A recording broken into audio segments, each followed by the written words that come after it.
Hello అందరికీ welcome to my channel.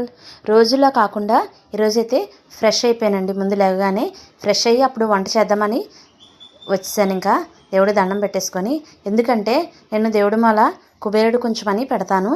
అందులో తీసిన బియ్యం ఉంటాయి కదా, ఎందుకంటే మొన్న అమావాస్య అయింది కదా, అమావాస్య అయ్యాక మనం దేవుడి మాలంతా క్లీన్ చేసుకుంటాం. ఆ బియ్యం ఉంటాయి కదా, ఆ బియ్యాన్ని నేను పులిహోర అయితే చేస్తానండి. ఆ బియ్యాన్ని పులిహోర కానీ పరమాన్నం కానీ చేసుకొని తినాలి. ఎందుకంటే అందులో కుంకుమ పసుపు అవన్నీ వేస్తాం కాబట్టి అది రైస్ లాగా తినలేము, పరమాన్నానికి కూడా అంతగా బాగోదు. పులిహోరకి అయితేనే బాగుంటుంది. ఇంకా పులిహోర అయితే చేసి, పులిహోరలోకి కాంబినేషన్ ముద్దపప్పు చాలా బాగుంటుంది, అందుకే ముద్దపప్పు చేశాను.